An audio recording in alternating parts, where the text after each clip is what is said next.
Mon pote, je me fais un peu rare ces temps, mais t'inquiète, je t'oublie pas, c'est juste qu'en ce moment ce monde de merde me file tellement la gerbe, je te mets au défi de produire des vidéos quand t'as la tête au-dessus des chiottes. Mais ça m'empêche pas de sortir du bois pour niquer des mers de temps en temps, et là ça tombe bien, car on va parler de la mer Balkany, qui à mon avis a pas vu le loup depuis un millénaire.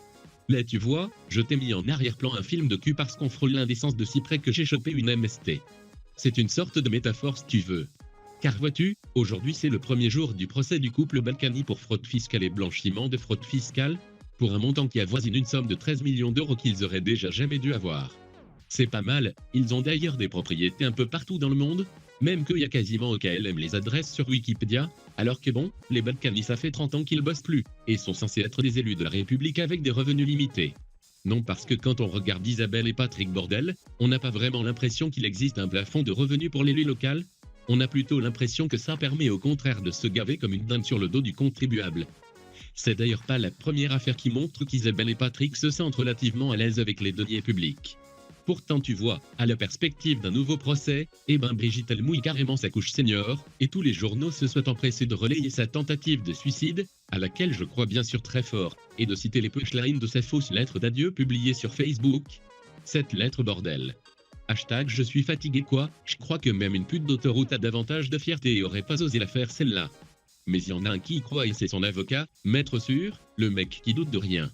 Pour lui, on a fait d'Isabelle Balkany le bouc émissaire de ce qu'il y a de pire en politique, et il trouve ça injuste, il trouve même les gens un peu partiaux quand ils parlent d'elle.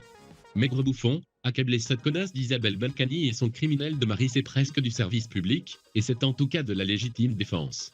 Alors c'est un symbole, ouais, mais le symbole du fait que si t'es condamné par la justice, la seule manière de travailler pour une mairie, c'est d'en devenir le maire. Et si les politiques sont détestés, sache que c'est en grande partie à cause de comportements tout à fait similaires à ceux d'Isabelle et Patrick, qui violent en permanence le mot confiance par tous les orifices.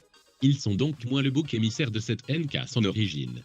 Les Balkany font partie du décorum des fils de pute depuis que je suis né, tu vas pas me la faire à l'envers avec ton élydra du pauvre.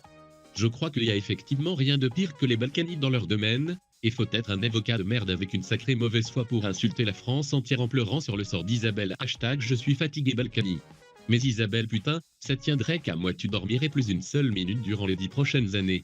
Aujourd'hui les mecs qui te protègent gueulent à l'antisémitisme parce qu'ils ont plus rien à dire face aux 100% de Français qui te haïssent. N'allez pas croire que je n'ai pas confiance par rapport à ce qu'on dit. Ces mecs-là vont te pisser dessus cette semaine si fort que tu croiras que t'as Noé sur son arche, et ça m'étonnerait que la prochaine fois tu fasses autant preuve d'incompétence.